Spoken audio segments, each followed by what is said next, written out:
What do you mean a stage race? Where you run like 20 miles, camp out, stages. and then run 20 more till you get 135 miles. Right.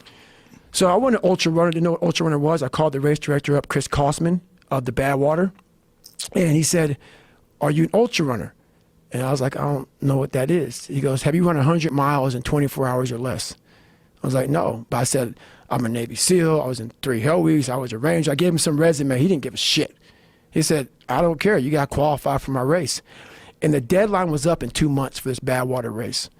And basically, he said, "There's 2 more races you can do to qualify. And I might consider you in my race. We select top 90 athletes in the world, and you're not even an ultra runner. But I like your cause, like what you're doing." He said, I called him up on a Wednesday.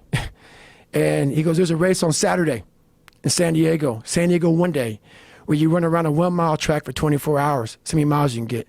If you get 100 in 24 hours, I will consider you in my race." I did the math. It's 14-some minute mile. Fuck it. I can do that. Dumb shit thinking, I'll tell you that right now. It was rough. Worst pain I've been in my entire life was this race. So I have my wife at the time, she's now my ex-wife. We go to Walmart, get a blue lawn chair, Ritz crackers, and Mileplex. That's what I'm going to have for a 100-mile run. So, show up at the start line of this race. It was the AUA National Championships. It's like the best ultra runners compete against each other to see how many miles you can get in 24 hours. And I'm this big bodybuilder-looking guy with a shirt off. How much did you weigh back then?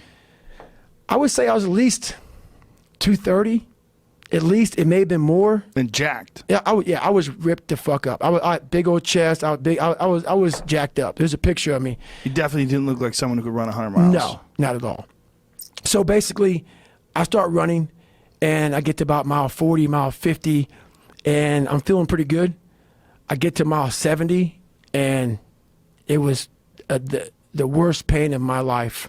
I sat down in this blue lawn chair at mile 70, and the Ritz crackers after mile 20 became Ritz cracker balls. I wasn't hydrating correctly. I didn't know what to do.